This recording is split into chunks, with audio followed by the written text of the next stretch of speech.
속담부터 좀 보도록 하죠. 우리가 교재에 나와 있는 속담 수준이 어느 정도인지 여러분 각자마다 이 수준의 정도를 다르게 평가하실 것이라는 걸 제가 잘 알고 있습니다. 우리의 어휘력이라고 하는 건 사람마다 정말 개인차가 크기 때문이죠.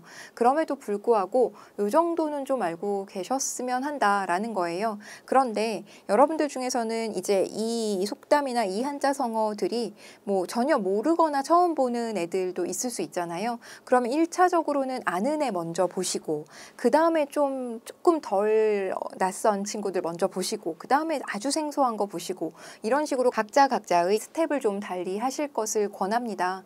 왜냐하면 여러분들이 그냥 기억부터 외우기 시작하는 거 가장 비효율적인 방법이기 때문이죠. 따라서 내가 아는 거 먼저 그 다음에 약간 헷갈리는 거 그 다음에 아예 모르는 거 이런 순서대로 여러분만의 순서를 정하시기 바라겠습니다. 자, 그러면 뭐 가난이 소아들이라 소처럼 죽도록 일해도 가난에서 벗어날 수 없다 이런 뜻이고요.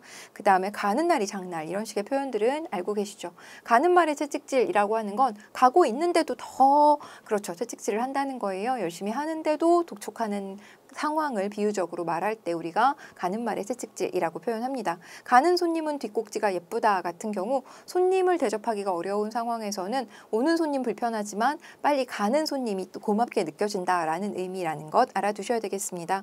가는 토끼 잡으려다 잡은 토끼 놓친다. 뭐 우리가 속담만 봐도 의미가 대략 추론이 되는 고마운 속담이죠. 가랑비에 옷 젖는 줄 모르고요. 갈수록 태산이고요. 개 머루 먹듯 이런 식의 표현은 알고 계실 거라고 생각합니다. 개밥의 도토리를 여러분 각자 다르게 알고 계시는 분들 많은데요. 개는 도토리를 먹지 않기 때문에 밥 속에 있어도 먹지 않고 남긴다. 그래서 여러 축에 끼지 못하는 따돌려지는 상황을 개밥의 도토리라고 표현합니다. 그래서 여러분들이 혹시 이것과 좀 다르게 알고 계셨다면 수정, 교정해 놓으셔야 되겠습니다. 기출 포인트 보도록 하죠. 어떤 일을 하려고 하는데 뜻하지 않은 일을 공교롭게 당함을 비유적으로 이르는 말은 가는 날이 장날. 그렇죠. 이거는 그러려고 했더니 하필이면 그날은 뭐 그게 안 된다네. 뭐 이런 식의 상황일 때 우리가 가는 날이 장날이라는 속담 씁니다. 가는 말의 채찍질은 하고 있는데 더 하라고 독촉하는 거 의미하고요. 갈수록 태산은 점점 더 어려워지는 상황을 의미한다는 것 알고 계실 겁니다. 자, 그 다음에 좀 더 이어서 보면 금강산 구경도 식후경이다 이런 식의 표현도 무려 속담이라는 것 알아두셔야 되겠고 그 다음에 꿔다 놓은 보리자루 꿀먹은 병어리 이런 식의 표현들은 익숙하니까 여러분들이 한 번씩 더 눈여겨보시면 되겠습니다. 난 놓고 기억자도 모른다. 목불식정 이렇게 사자성어와 엮어서 떠올리실 수 있으면 참 좋겠는데 아직은 일단 속담만 한번 살펴보는 수준으로 보도록 하죠. 다 된 죽에 꽃 빠졌다라든가 다 된 농사에 낯들고 덤빈다. 대단히 유사한 표현인 것 같은데 다 된 농사에 낯들고 덤빈다는 것은 이미 다 일은 끝났는데 그 다음에 마치 뭐 이렇게 하는 것처럼 뭐 이럴 때 우리가 이런 식의 표현을 쓰고요. 다 된 죽에 꽃 빠졌다라고 하는 것은 다 됐는데 그 일을 망쳐버렸다라는 의미임을 확인하셔야 되겠습니다. 바늘구멍으로 하늘 보는 것, 그렇죠. 이것은 전체적으로 포괄적으로 상황을 보지 못하는 태도나 그러한 능력을 의미할 때 쓰는 표현이고요. 그 다음에 뭐 비 온 뒤에 땅이 굳어진다, 빈대 잡으려고 초가삼간 태운다 이런 식의 표현들 알고 계실 거라고 생각합니다.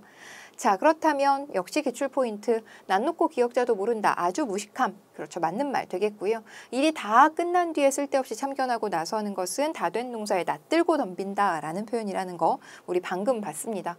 어떤 시련을 겪은 뒤에 더 강해진다. 비 온 뒤에 땅이 굳어진다. 알고 계실 거라고 생각해요. 그 다음에 아랫돌 빼서 윗돌 개고 윗돌 깨서 아랫돌 박는다 라고 하는 것은 임시 변통으로 이리저리 둘러 맞추어서 때운다. 당장 눈앞의 위기 상황을 모면한다. 이런 의미라는 것 알아두셔야 되겠습니다. 언발의 오줌 누기 우리 동족방뇨 아까 확인했었고요. 우물에 가서 숭늉을 찾는다라는 것은 순서와 차례를 지키지 않고 그 과정을 무시한 채로 성급하게 덤비는 것을 의미하는 것이죠. 그 다음에 기출한자성어도 한번 보도록 하겠습니다. 기출한자성어 간담상조, 간과 쓸개를 서로 보여주는 사이라는 뜻으로서 매우 친한 관계를 나타내는 표현이고요. 감개무량, 감언이설, 거두절미, 건곤일척 아실 겁니다. 건곤일척 같은 경우에는 운명을 걸고 단판 승부를 한다라는 의미인 거 한 번 더 확인하겠고요. 견광부회는 그렇죠. 억지로 끌어다 붙이는 것을 의미합니다. 견리사의, 견마지로, 견문발검, 모기를 보고 칼을 뽑는다. 휘둘른다. 이것은 그렇죠. 오버한다 라는 뜻임을 한 번 더 확인하겠습니다. 견원지간, 원수지간이라는 것 알고 계시죠? 결처보은, 경천동지, 그리고 고식지게 이런 식의 표현들이 익숙하니까요. 한 번만 더 살펴보시면 여러분들께서 얼마든지 정답 골라낼 수 있는 수준의 어휘들입니다. 기출포인트 보시면 자기에게만 이롭도록 일을 하는 경우를 제논의 물대기, 그렇죠. 상황을 나에게 더 유리하게 해석할 때, 나에게 더 이롭게 어떤 일들을 수행할 때 우리가 제논의 물대기라고 하고요. 간담상조, 친하게 사귀는 상황을 의미한다라는 것 확인했습니다. 윗사람에게 충성을 다하는 노력을 낮추어 이르는 말, 우리 앞에서도 확인했다시피 견마지로에 해당된다는 것, 경광부회는 억지로 끌어다 붙이는 것을 의미한다는 것 확인했습니다.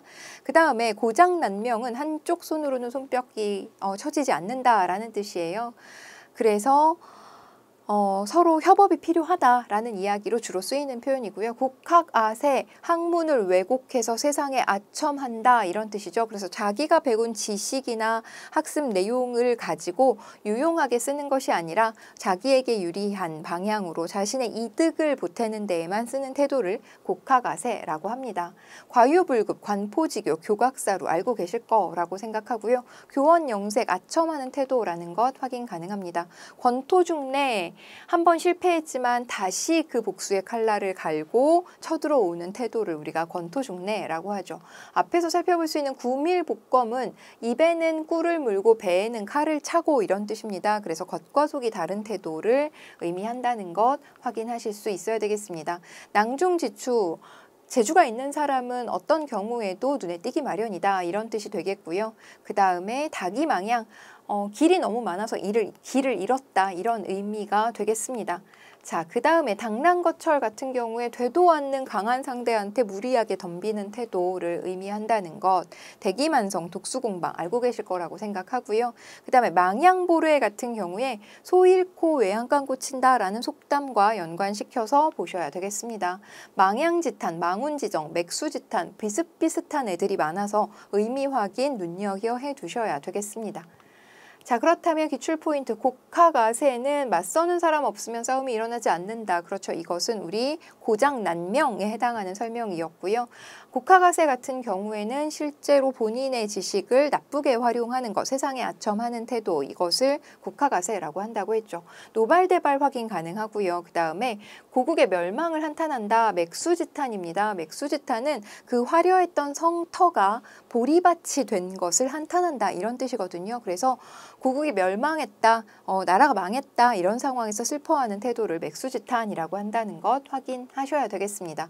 면종복배, 우리 아까 구밀복검과 마찬가지로 겉과 속이 다른 태도를 의미한다는 것, 목불식정, 난 놓고 기억자도 모른다 속담과 연관시키실 수 있어야 되겠습니다.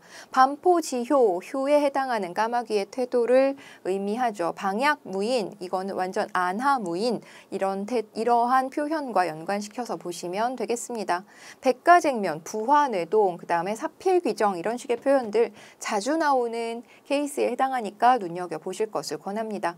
자, 그 다음에 양두구육이라고 하는 것, 겉보기만 그럴듯하고 속은 변변치 못할 때 양두구육이라고 하고요.